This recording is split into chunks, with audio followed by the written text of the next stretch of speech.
We're spot on time.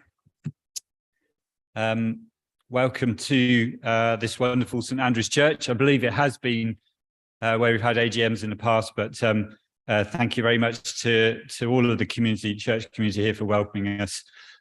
So just a few points of organisations this afternoon. Obviously fire, there's no fire drills. You can see the fire exits and the muster points outside. I'm sure we'll be fine.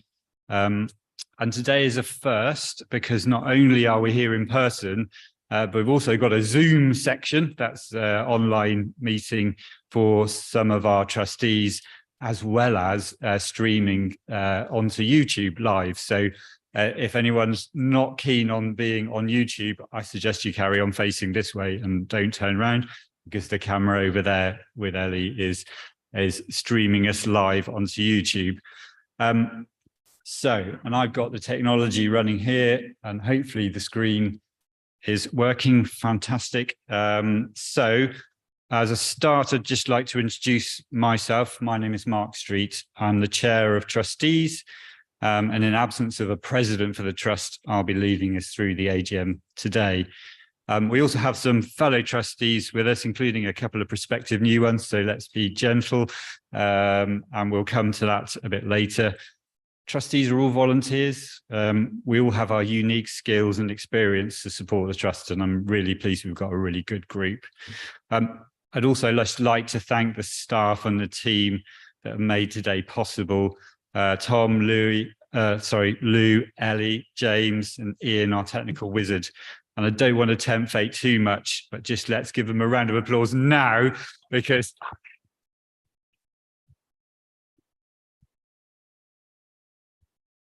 just to get our circulation going a bit. So the last few months have seen a lot of changes, and obviously we had to postpone this event because of the death of the Queen in September. It's also sorry to have to say that our patron, Lord Sir Nigel Jones, passed away earlier in the month. And all the records I can read of him were that he was a very kind and gentle man who had faced much adversity during his life, but played a full part in both Houses of Parliament over 30 years. And we felt it would be important to have a minute's silence to allow us to reflect on the loss of Sir Nigel, and no doubt some other changes in our own lives. I know I've had that personally this year with the loss of the Queen. So before we get into the main part of the agenda, let's just have a minute's worth of reflection just to think about those people.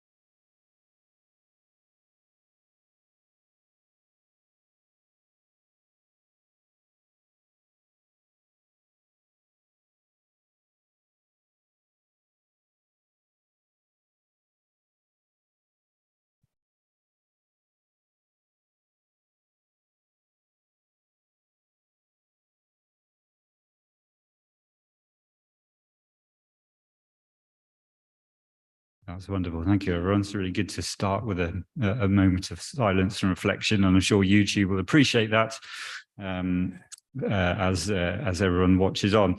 Carrying on with the business now, we have had some apologies for absence, 5, I believe, so we can record that. We also need to elect a new president for the trust. And in the coming year, the trustees will be seeking nominations for someone to act as our president. And at the next year's AGM, we hope to have a suitable candidate for election by members. So that's a really important role, which you have been without, which is why it's very important that we get back to that. So the next item is for the approval of the minutes from our 58th AGM, which happened virtually in 2021. I have got a proposer for those minutes of Charlie Fattorini, who can't be with us today, but he is joining us via online. And the seconder is Sylvia Wyatt. And the votes I can confirm are for 233, against 0, and abstentions 18. So unless I find any other reasons not to today, I'll go and sign the minutes.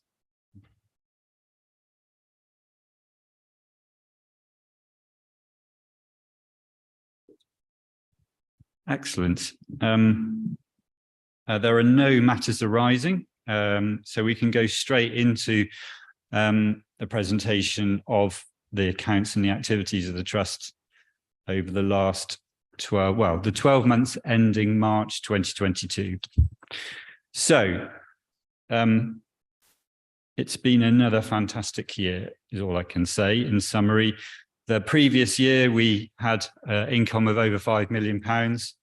And this year gone, I'm pleased to report that we've stayed at that level for the second year. And it's fundamentally down to some very generous legacies, successful project fundraising, and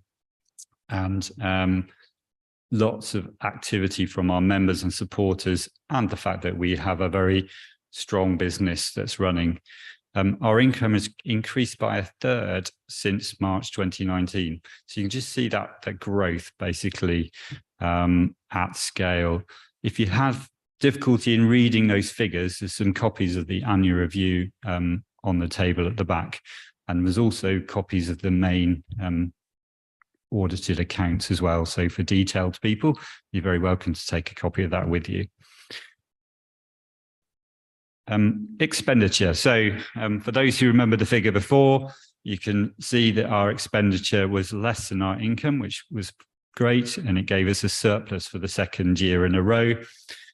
Also important to see that 76% of what we did was spent on charitable activities, which is a really excellent result and shows that what we do raise goes back into delivering positive outcomes for nature in Wiltshire. 2 years worth of good results has also meant we've managed to put a fund together for nature recovery. It's about the value of £1 million. So that's going to be very important as we kickstart our new strategy for next year. And it will give us a really good base to start in what entering a period of uncertainty, as I think everyone has realized, it gives us a degree of support and protection. But over the next few years, we will have to be very cautious on our costs. I'm not wishing to say we'll do less, but I think we will have to be very careful in what we do. But I would like to thank everyone, all of our supporters and members at this point, for your continuing support. It's so essential, and you'll see some of the reasons why.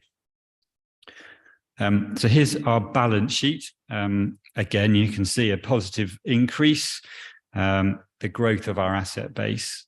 So within this figure of 15.7 million, we have £9 million worth of nature reserves.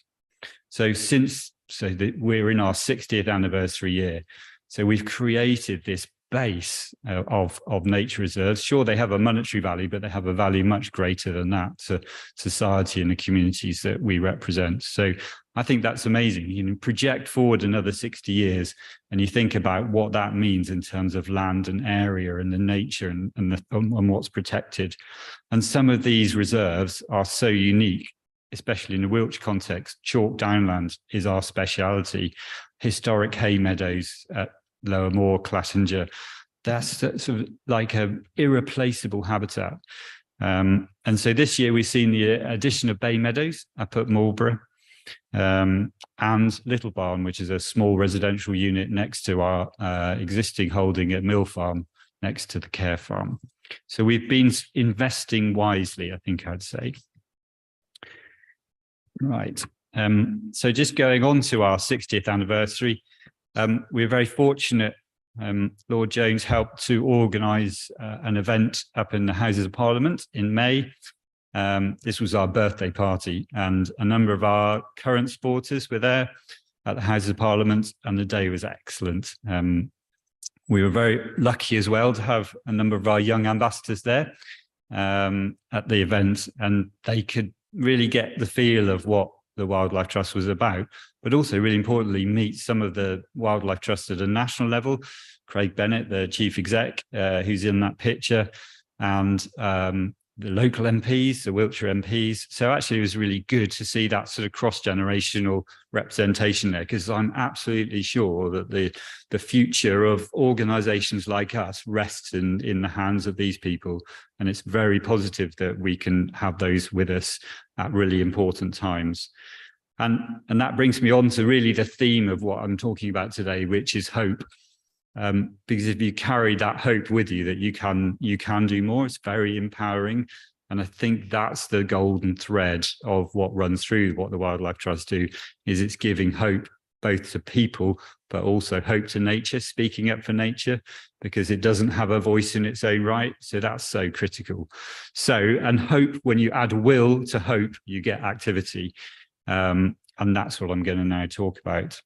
So, for those of you who like your birds, last year saw records of breeding curlew on one of our reserves, which is absolutely excellent news. They're a bird that's in serious decline across the country. There are action plans everywhere. And this is like a more recent experience of decline. We've seen decline for many years. I was reading some books about the history of Wiltshire that came from my dad's archive, and it talked about red-backed shrike being in the county in the 1920s. So we're always rebaselining. So it's really important that we pick up these icons and we work as much as we can to help either save them or expand them. So in the year that's gone, we've had a continuing work on the actions for insects. That's something that Gary really led and instigated on 5 or 8 years ago, probably even longer ago, based on evidence, based on the fact that we're seeing fewer insects in our areas where we live, on our windscreens. And that's led to activity. It led to a big green recovery fund. We've been building up data, been amazing names of the smaller things, not the big icons, but the smaller things that we now know a lot more about in Wiltshire. And so that's some of the work that happens is all to do with building up this really good baseline. Other activities taking place is we've appointed our nature recovery champion, ready to lead what will be the next phase of what we do, which is local nature recovery in Wiltshire. So that's basically joining up our reserves with other people's land holdings of farm clusters and making those line of sites that really make a very good nature recovery network. We've invested in no fence collars for our cows.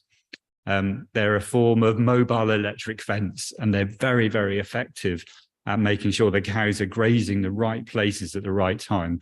And that's innovation. So we do innovate, we do sort of carry new things forward, and that funding that we've got helps us do that. And also really happy to see a real resurgence in our biological record centre under new leadership and management. Because without good data, they're the guys that hold the data. Where are things? Where are the habitats? Without that good data, you can apply resources, but you're not necessarily sure where and how and what effect they have. And in a new strategy, it's really important that we know what's happening. So I chose this slide for our hope for climate and hope living sustainably, because whilst we do have a carbon account, and you can see that in our annual review, and it is net positive, we do have grazing animals. And I think livestock is a bit of a tricky subject when it comes to carbon, because they're seen as something that's creating lots of greenhouse gases. But actually, cows and grazing animals are an essential part of what we do on our reserves, and they will continue to be that. So it's so important that we don't demonize, in the wider context of climate change, something that's going to be a critical part of how we manage our reserves. So I did want to make absolutely clear. And our emissions in the year went up because we had a very successful calving and lambing season.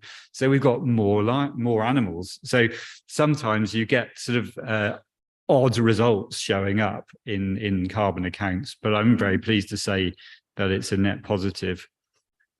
We also do events, so Waste Free February, that was always a little bit of a mouthful, happened again, and that's proved very popular. Our new carbon reduction champion has been actively supporting us getting our own house in order, which is really critical, but also engaged in positive outcomes across Wiltshire.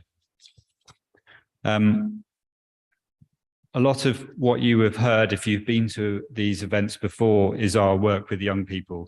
And it really does, I think, add a positive outcome to the trust. And again, the Wiltshire Wildlife Trust were the leaders in this and continue to be the leaders in my view. It's not just what we do with care farms. Our work with young people have created some really good outcomes.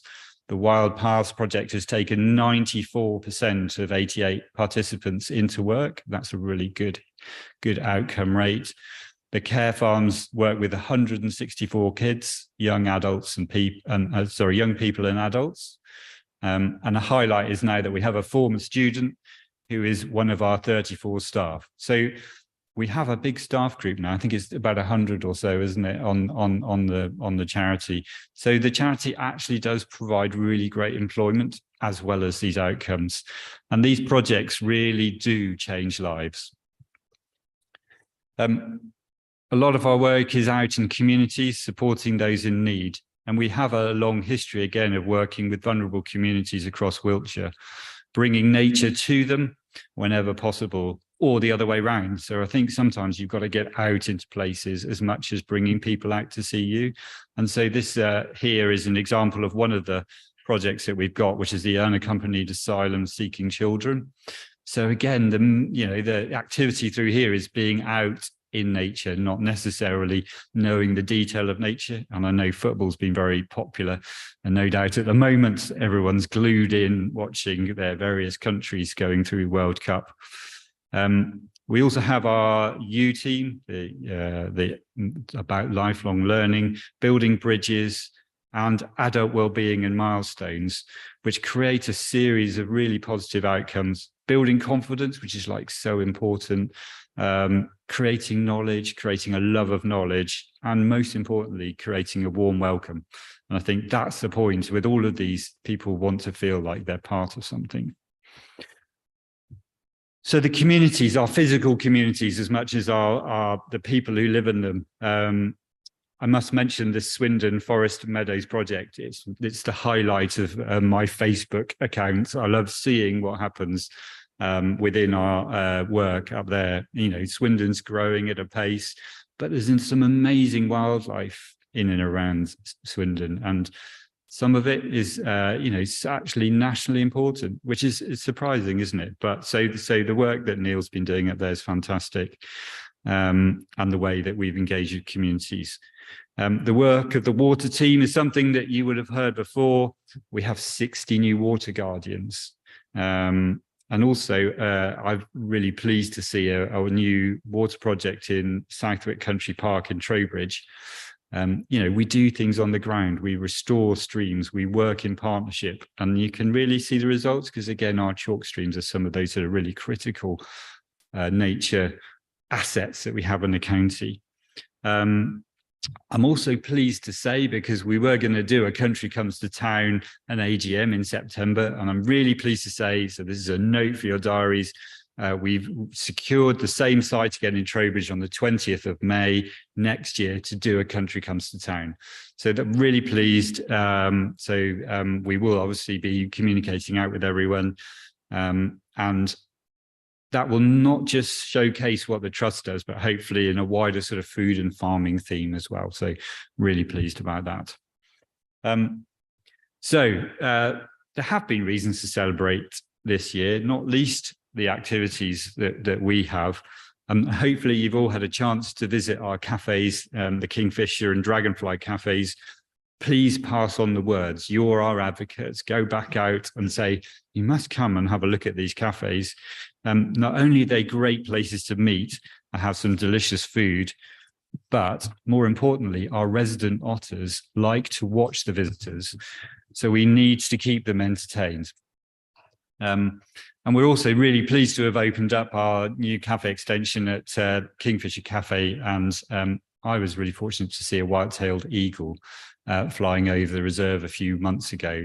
So there is some amazing wildlife to see. So we come on to a little bit of a look at the future. And over the past 12 months, staff, trustees, and our members, you have developed a new strategy for us, which will steer us through to 2030. It's been so much change, even in a few months and weeks with the politics of the country. And we've had to be strong to the advocacy that's important to us. Hopefully we can weave our way through this, but what helps is if we've got a really good strategy to stand behind. Make no mistake, we are still in a climate and nature crisis. And with the Wildlife Trust and your support, we can continue on creating positive outcomes. So for example, the target of 30 by 30, good one to remember, 30% of the land in Wiltshire managed for nature by 2030. So there's some of these things that will really help steer our activity. And we do need to give the next generations hope so that they can experience even more wildlife in our county than we have done. And I'm confident we can do it working with others across the county as part of our new Team Wilder approach, which again, you'll hear some more about over the next few months, which is really about not just the Wildlife Trust trying to do everything. And I know it doesn't, but it can be seen that there's a series of individual organizations all working slightly in parallel, especially in the nature world. It's so important that we work together. And in some cases that we support people who do things better than us, because we are gaining more by the sum of that. So that's enough from me. The next slide, if we can get to that, is a little video that was put together in the summer. So enjoy the colours, the sounds, and Gary and I having a bit of a chat, and Gary showing us some of the amazing places that we look after. In 1962, the Wiltshire Wildlife Trust was established, and our first nature reserve was here at Blackmore Copse, to the southeast of Salisbury. Blackmore Copse is a wonderful area of ancient woodland with a rich ground flora and fauna.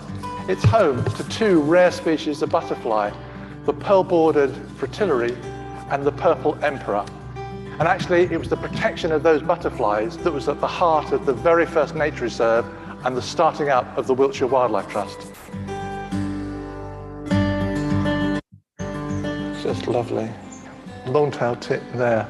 It's got a very big fat insect larvae. It's trying to eat. It's having quite a time of it. Blackmore Copse was our first nature reserve. We now have 42 nature reserves covering 1,200 hectares of some of the finest habitats to be found in Wiltshire and Swindon.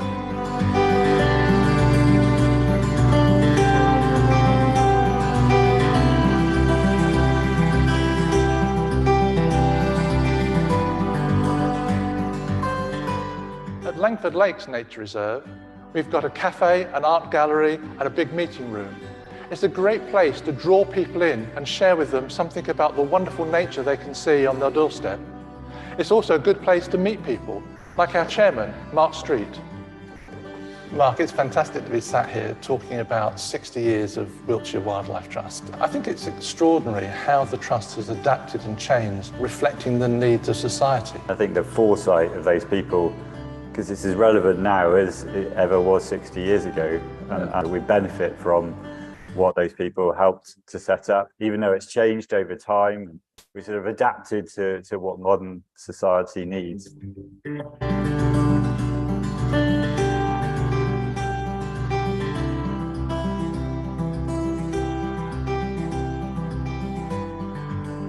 But not only now is it the challenge to make sure that there's some nature left, but also to ensure that we enjoy nature's recovery.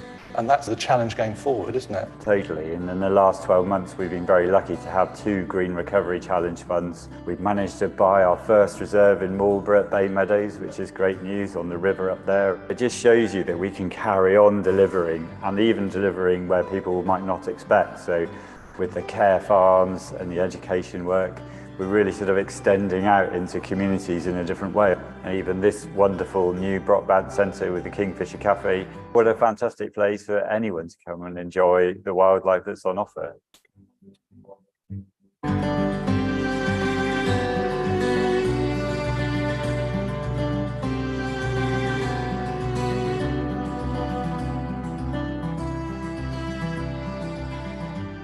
we mustn't forget also the farming side of things, in that we farm, we have cattle.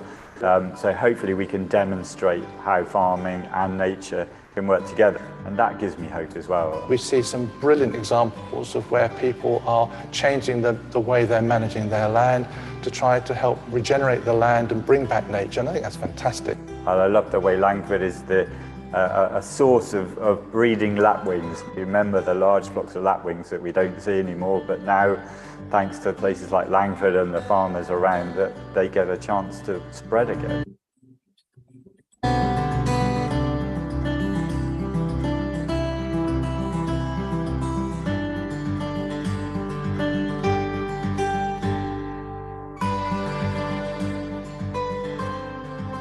And that just shows that you can't sit on your laurels. You have to continue investing those charitable funds to the best purpose you can.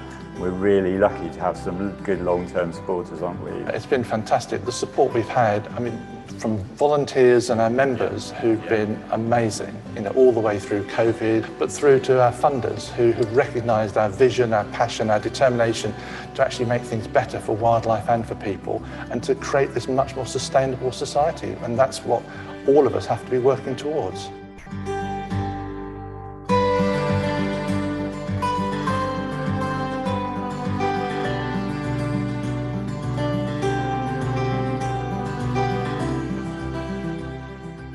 "60 years ago, the Wiltshire Wildlife Trust was set up. Our purpose was clear: to make sure there's going to be some nature left in 25 years' time. Since then, the ecological and climate crisis has become even greater, but we can take action and we can reverse the declines that we've seen in our wildlife. Thanks to the amazing support of our members, volunteers and funders, we've been able to achieve some amazing things. And together we can go forward with further action and we can enjoy nature's recovery."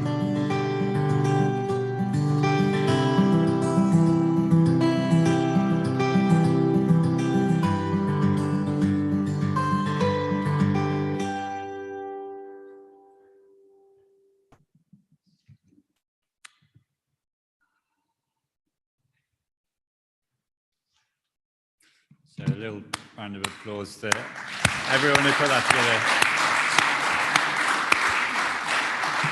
So very, very inspiring. Okay, so we're now just, because this is obviously the formal process of the AGM, I do have to confirm that we are in a place to adopt the annual report and accounts. It's proposed by me as trustee and seconded by Cora. And the votes were cast as follows. So all the votes were done on via your postal invitation to the AGM. So for 239, against 0, and abstentions 12. So I can confirm that our annual reports and accounts are approved for the year just gone. The next item is appointments to auditors. We have been using Monaghan's, and they have been with us for a number of years, having been through the audit process with them for at least 2 years. I can say that they are very thorough, and it is a fresh look every year. We are proposing that we reappoint Monaghan's for 1 more year, and have asked authority for trustees to fix their remuneration. That was voted for as well, proposed by Peter, our treasurer, and seconded by Matt, one of our trustees. And I can confirm the votes are for 236, against 1, and abstentions 14. So we will be appointing Monaghan's for another year. Now I come on to a very important part of today, which is the election of trustees. As I say, we're all volunteers. We all put a lot of time, thought, energy and ideas and creativity into the trust, hopefully in supporting the fantastic staff team that we have, and not being too challenging or challenging at the right times. And wry smiles coming from the front, I can see. But I think the role of trustee is very important. So we have a couple of trustees who are serving a second 3-year term. Those are Peter, our treasurer, who I can see brought family along, and Sylvia, who is also with us. So I can confirm that the votes for are 243, against 0, and abstentions 8. So both thank you very much for your service so far, and welcome to your second 3 years. We also have Julian, who's one of our trustees and also the chair of the Wiltshire Wildlife Community Energy Company, which you will see in the annual reports and accounts, comes under the Wildlife Trust wider envelope. Been very successful this year. It's been pushing out some really good community support grants. I'm sure anyone wants to talk to Julian. He'll talk to you about that later. So Julian is here to serve a second 3 year on the council. It's proposed by Matt and seconded by Charlie Fattorini. The votes are 244, none against, and abstentions 11. So both of those are re-elected. Thank you very much. New trustees. So every period after 6 years, assuming someone serves their full period, we look to have new trustees. We're very, very lucky to have the offer from 2 new trustees, from Fiona and Tim, and I'll just ask them to stand up in a moment. Well, you may as well do it now. So Fiona, say hi to the camera and to anyone who's watching us online. So Fiona, hi. So you can read a short bio on Fiona in the agenda for the day. And Tim. Here's Tim. Okay. Thank you, Tim. Great. So Fiona is a long-term member and admirer of the Trust. She's been a member of the Personnel Committee and a regular visitor around the reserves in Swindon, near where she lives. So her election is proposed by me and seconded by Cora. And I can confirm the votes are as follows: 239 for, against 0, and abstentions 12. So welcome to being a trustee. Very nice to have you. Tim has been a member of the Care Farm Advisory Group for 2 years, and seen the vital work that they've done, especially supporting vulnerable students from Malmesbury School and many others. Tim has a history in education. Very experienced. Tim is also on the sustainability group, the Education and Wellbeing Committee, so he's very active in that arena. Tim is proposed by Matt Jolly and seconded by Peter, and I can confirm the votes are as follows: 232 for, 5 against, and 14 abstentions. So thank you very much. Both of them are new trustees.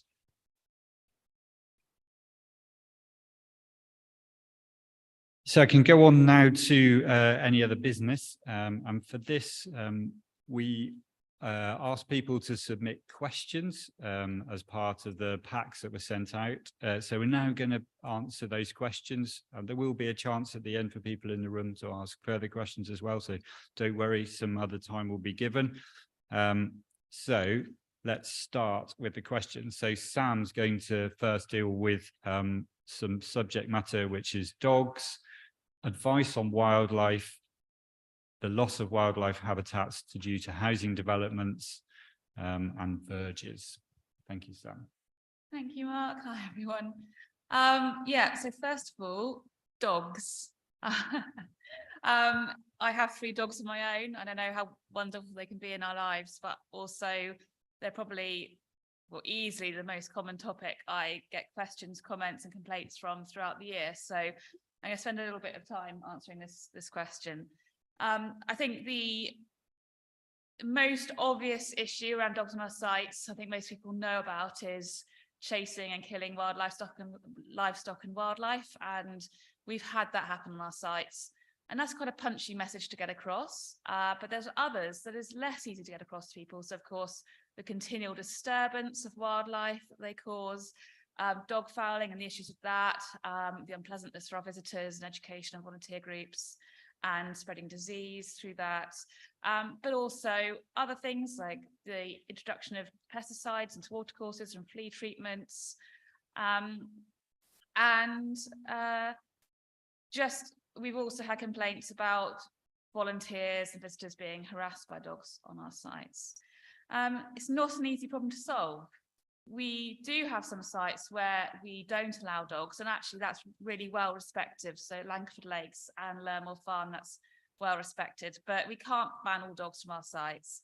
The reason being we have public rights of way on our sites, and also some of our areas are open access land. So it's not easy for us to do. But one of the questions we had in was, why do we allow free running dogs in any of our areas? And the answer to that is we don't, actually. Yeah, most of our sites, we do ask for dogs to be on the lead. There is exception to that. Some of our nature parks, for example, the nature park at Castlemead in Trowbridge, we do allow dogs to run off leads. And actually that approach is quite successful. So when we're approaching people in our sites, we can say, please put your dog on the lead in Green Lane and Biss Woods. These are areas which are really particularly special for wildlife. But if you go through the gate there, you can let them run free. And that's the reason we have those areas there. We have and we are still really improving our signage on the sites. And I know that signs can be ignored and often are ignored, but what it does mean is when our staff are on sites, we can actually approach people and feel confident that we know that visitor has walked past a sign that asks them to put the dog on the lead. And of course, even staff members are often ignored. But I will say we are also listened to, and people do take notice. And I can just say that it's brilliant that when you do talk to someone, you do often end up with a wonderful conversation about why we're asking for the dog on the lead, about what we're actually doing at the site. And then the next time you see them, they have got it on the lead, which is fantastic.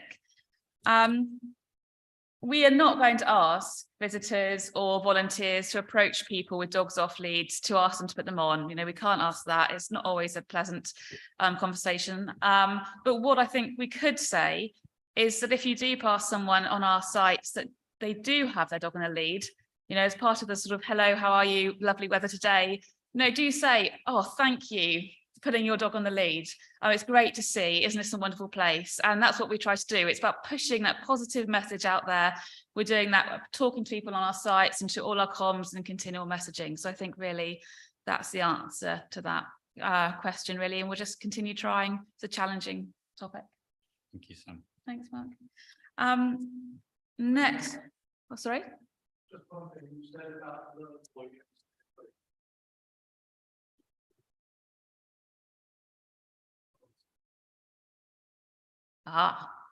Okay. Well, I can say I'm technically sort of correct at Lermore Farm because there's an area of Lermore Farm, the education area, we don't allow dogs yet, but right. Our complete no dog sites are Blake Hill and Langford Lakes. Thank you, Gary. We've also had a question about, can the Wildlife Trust provide regular advice on wildlife, such as hedgehogs? And I can easily answer that, which is brilliant. Yes, we can. And yes, we're planning to. So in the new year, we're going to be launching our new website, and that will have a special page for advice on how you can help wildlife and topics such as wildlife gardening. So we are going to increase that for our members and members of the public. The next questions, and we had two which is quite similar, about the loss of wildlife habitats due to development and how we can fight and object to planning applications for housing development on greenfield sites and wildlife areas. There are two approaches that we can take as a Wildlife Trust, and we do both. We can object to and engage with planning applications when they come in. And we can also work with Wiltshire Council and developers to make sure that actually they don't come in the first place, that new developments are proposed in the right areas and are designed in a way that is sympathetic and friendly for nature. So we do both. We can't do them all, but we try to prioritise, and we really do appreciate members of the public alerting us to planning applications and development proposals and helping us sift through paperwork. So we do really welcome that and are happy for you to do that for us. Thank you. We do have as on our website, and it's massive thanks to Lucy, who's our nature recovery champion that Mark mentioned earlier. She's put a lot of work into a web page about planning. So we now have resources on our website to help members of the public interpret planning applications and form your own response to them. So we have that available as well. And we're also working with Wiltshire Council on the local nature recovery strategy, the nature recovery network mapping, And not only at county level, we're working with local town and parish councils on similar work. So again, trying to identify those areas that are not only key areas for wildlife that we shouldn't build, but also those areas and provide a network for wildlife. So not necessarily where the wildlife is going to live, but move through our landscape. So yeah, we're taking that sort of two-pronged approach on that. We've had questions all along the same theme as well about how we can stop council workers mowing verges and constantly, and also relating to that, reducing the use of pesticides in our green spaces and planting more nature-friendly species as well. And one of the key points, one of the questions was, how can we do it in a way that stops people losing their jobs? I think it's the fear that if we stop people mowing verges, they're not going to have anything to do. And I can say in my history of land management, there's always something to do, definitely. And so what we're trying to do is say, is not just say don't, but say, but you can do this. So when you may not be spending your time mowing verges as frequently, we can be looking at wildflower planting, tree planting, exploring and trialing different methods of weed or pest control to reduce the use of pesticides. So it's about changing that thinking, and we're actively doing that. And what would really help us actually is, if you are concerned, do keep talking to your councils about it, not just councils, property management companies, and those sort of grounds management companies. They do realise actually that it's not just the Wildlife Trust talking about this, their local residents do really care about it as well. So that would really help us. And I'm just going to check, am I through all my questions? Oh yes, one final question on ash trees dying, and are they going to be replaced by new trees? And secondly, about trees that have died in the drought this summer. So I can quite easily, hopefully, address the first one, that yes, ash trees, where they are being felled, especially on our own sites, we are replanting, and generally others will be replanted where they're felled as well. But where ash trees are dying and aren't being felled, there's a mixture of approaches. Some are being replaced, but also it's important deadwood habitat. So often we are just leaving ash trees in place to provide that nice habitat. And interestingly, ash that are being monolithed or sort of shortened are regrowing and surviving. So that's important to remember as well. With trees dying because of drought, there's two aspects, I think, here. Firstly, with the huge increase in tree planting that we've seen nationally, which is fantastic, we've also seen a few instances of tree planting schemes being carried out the wrong times of year. I think Gary intercepted one recently where there was an August planting planned, and we're trying to intercept those. We're trying to intercede and give better advice, and other organisations are doing the same. But it is an impact we are seeing of climate change. We are going to increasingly see our species struggling, and it is now really important more than ever to think about the types of species we're planting, time of year we're planting them, and where we're planting them, to give our new woodlands and coppices that greater chance of surviving and that extra resilience in the landscape. Thank you. Thank you, Sam. We've got Gary now, who's going to come up and answer some of the questions around sewage. It was a top subject, isn't it? And green burials. So you're very organic today. Good afternoon, everyone. I get all the choice questions, don't I? So first of all, let me just deal with one of the questions. And let me say, I think it was fantastic. One of the benefits of going online has been that we've had more questions posed by members. So some of those questions we will be responding to directly because they were very specific, and we can write back to. So if you haven't had your question answered today, we'll be responding in writing. But one of the questions was, what can we do about having some green burial sites?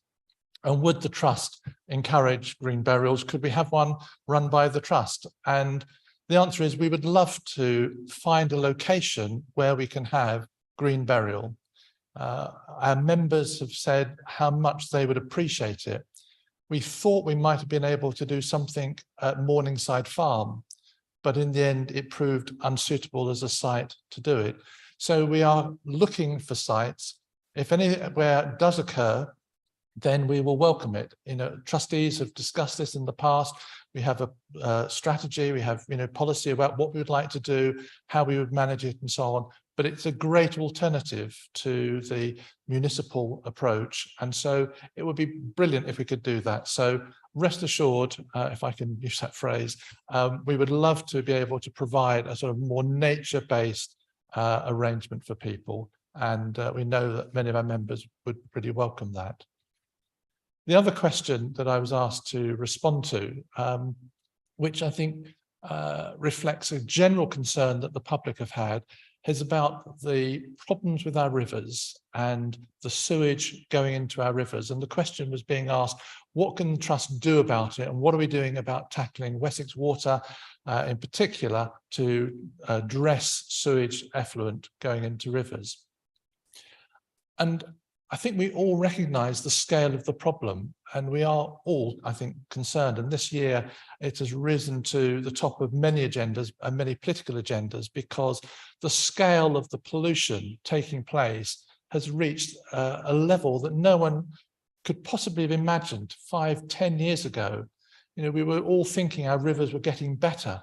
We all heard the stories about how salmon were reappearing in the Thames again after hundreds of years, etc. And the reality is that I'm not sure there's a single river now in this country which is in a good condition. And that is absolutely shocking. And the causes of that are many. Sewage from households is one source. Runoff from farm fields and so on is another major source. And we're trying to tackle on all of those fronts. So we are trying to do a lot of things. So the two things that we are focusing on are political and practical. So on the political front, we are working with politicians. We are trying to lobby government, but also critically government agencies like the Environment Agency and Natural England and Ofwat, who regulate how much money can be spent by water companies in investing in tackling these problems. So we are working nationally as part of the Wildlife Trust, but also working locally. And so our local MP, Danny Kruger, I was with him yesterday afternoon, as it happens, and he has set up a group. It's called the Morgan's Hill Group. So for Trust members, you will know we have Morgan's Hill as our nature reserve. And for him, that was a really important moment when I took him up there. So he learned about that being the meeting point of three headwaters for the Kennet, the Bristol Avon and the Salisbury Avon. And those are all within his constituency. And so he's taken a real interest in what can be done. So he's asked questions in Parliament and he's raised issues with Ofwat. And we have managed to achieve some successes in getting some changes, amendments made to the Environment Act to regulate what water companies can and can't do. But as well as complaining or lobbying, I should say, our approach is practical and we want to see direct impacts in the river. The question is, it's not whether or not you made a big fuss, it's what's the state of the river? Is it actually going to get any better? And so on a practical front, what we're trying to do is working with groups of farmers to try to identify ways in which we can reduce runoff through farm cluster groups. And we're doing that. We have a project starting up looking at that, close to Devizes, very important, where we've got lots of maize growing and the problems associated with that and the runoff. But we're also looking at doing things on a practical basis we'd call them a nature-based solution to tackling sewage overflows. So for those of you who aren't familiar, the two main issues that water companies are facing is that when we have these heavy downpours, that the runoff from houses and roads goes into the same drains as sewage, and then the sewage work can't cope, and it all then ends up with effectively raw sewage going into rivers. But in our area, we also have groundwater inundation, because as the groundwater levels rise, the pipes fill up as well. And so again, the sewage works can't cope. And so again, you have untreated sewage discharging into rivers. And so on a practical basis, what can you do about it? Well, one thing you can do is to try and work with water companies, to try and work with residents, to try and find ways to stop the surface water mixing with the foul water. So we need to be exploring more examples of how that can happen. And secondly, can we stop groundwater inundation? Well, that's very difficult to do because the pipes are very old and most of it is on privately owned land. It's individual households rather than public pipes. So what we've done at Langford is we've built a reed bed sewage filtration system. And so when we have groundwater inundation, the excess goes through a pipe through our nature reserve at Langford Lakes and then goes into a reed bed where it actually gets treated naturally through the reed bed before it discharges into the river. And that's been shown to be hugely successful. And that approach of having a nature-based solution to the problem has been accepted by the water company. They're rolling that out. We're working with them on 2 more sites at the moment. And their plan is to actually try to do, I think, as many as 70 if they can do it, which would be a big step forward. But it's not to say, we don't continue to give, the water companies a hard time if there are flagrant breaches. And we've seen, some water companies who have deliberately manipulated the figures. And I think it's one of the water companies has just been given a £90 million fine for flagrantly breaching their regulations and so on. So we have to keep vigilant. We have to monitor what's going on. And as Mark said earlier, we have a Water Guardians scheme. So we've got over 70 volunteers now in Wiltshire who are monitoring the state of the rivers and providing an early alert service. So if there is a problem, we can try and get that nipped in the bud before it becomes a major issue. So trying to do something very practical, because at the end of the day, what we really want is to see an improvement in the quality of the river. Hopefully that has answered the question that was raised. Thank you, Gary. So, straightforward question now for Lou. Would it be possible to adopt online AGM voting as a cost-saving measure? It's a very long walk for a very simple answer. Thank you, Mark. We've had a few questions along this theme. The answer is yes. We're very excited to be installing our new membership database. So we will be looking at online voting for next year. Excellent. Good progress. The final written question that we had in before I go out to the floor is to James, a question around the magazine. Can it be sent by email to members who opted to receive it in this way? Thanks, Mark. And something we've been considering in recent months, and I'm delighted to say that we will be moving to electronic distribution of the magazine for those who wish. So we're trialing in the forthcoming edition, which will be out in a couple of weeks, an electronic version that people will be able to see if that suits them. And then from next year, we will be giving people opt-in or opt-out on the paper copy with an electronic alternative. So we recognise that a lot of people will still want to receive a hard copy, but we expect and hope that quite a lot of people will be interested in also or instead receiving the electronic version. And we're also looking at electronic options for some of our other publications. So as the questions pointed out, not only will we be able to save money, so more of your precious funds go towards our charitable work, but also it's good for the environment, reducing paper usage and also reducing the carbon footprint of distribution. Thank you. Great. Thank you, James. So we've got a moment now to pick up any questions from the floor. There is a microphone. Anyone want to ask any follow-ups or any new questions? Yeah, one over on the side then. Thank you.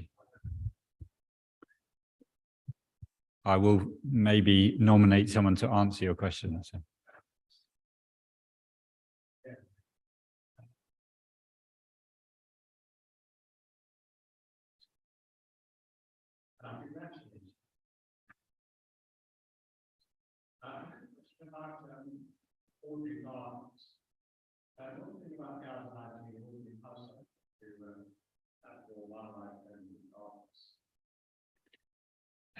Thank you. So I can see Gary, because I've asked Gary this question, and I know he has a very strong view and has taken some very early action on it, but I'm sure we got more to come. Yeah, thank you very much for your question, and welcome today. It's fantastic to see you here. Thank you for joining us. So gardens are really important, and it's interesting because you're actually sitting next door to Robert Floyd, patron of the trust, whose father was one of the founders. I know that Robert has long had a passion to highlight just how significant gardens are, and that if you add up the area of gardens in this country, it amounts to more than all the nature reserves. And so if we can encourage people to garden in a more wildlife friendly way, it can have a huge impact. And so we do try to encourage that. So collectively within the Wildlife Trust, we have been working with the RHS and have done so for a number of years. And so I think for about 5 years or so, we hosted the national team as partnership working with the RHS here in Wiltshire. And I think we had the RHS actually come to talk to us at our AGM in the past.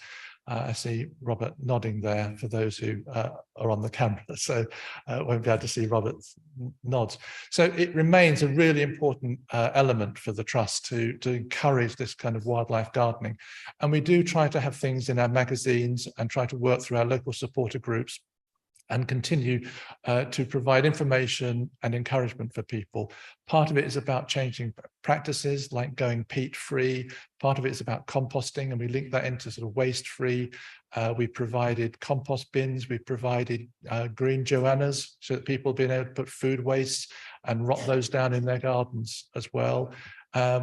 We've had compost ambassadors. We have encouraged people through many of the programs that Mark talked about earlier, building bridges, milestones, wellbeing programs.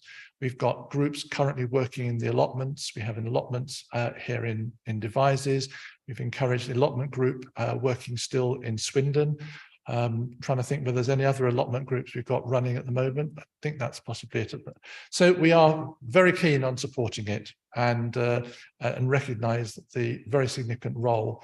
And I'm minded that of something that Lady Radnor said. So you will perhaps remember Lady Radnor, one of our founders, sadly no longer with us. But something she said to me, it was a quote from Rudyard Kipling, and she said, gardens are not made by just sitting in the sun and singing, oh, how beautiful. And actually, it's about hard work and effort. And that's very much what the Wildlife Trust is about, encouraging people to take action and make a difference where they live. Thank you, Gary.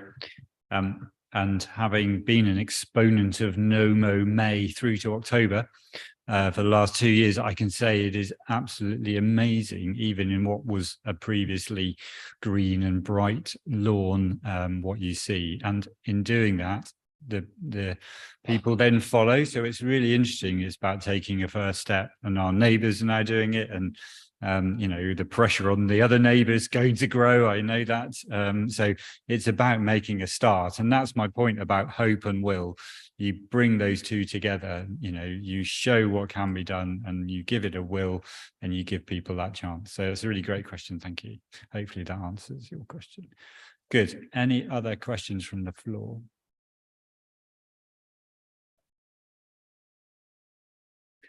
Great. Well, so that brings us to a close for the formal business of the AGM. So it just leaves me to say thank you very much to everyone. I know we had a little thank you at the beginning for the tech team and the staff, but I just want to widen that out just to thank all of our supporters, all of you who have come here today, everyone online. What you do makes a huge difference and helps us to do what we do out on the ground. And without the Wildlife Trust, I can assure you Wiltshire would not be such a lovely county. That will continue. We will continue to strive to do our best. The staff, everyone who's involved will do that because they love what they do. So here's a big round of applause for everyone who's here today. And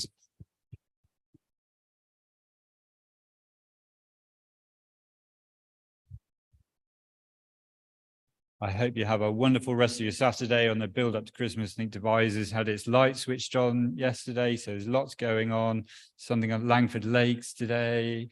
There's till 3 you can get down and get your bargains. Yeah, so thank you very much for everyone coming, and we shall see you during the year. Great.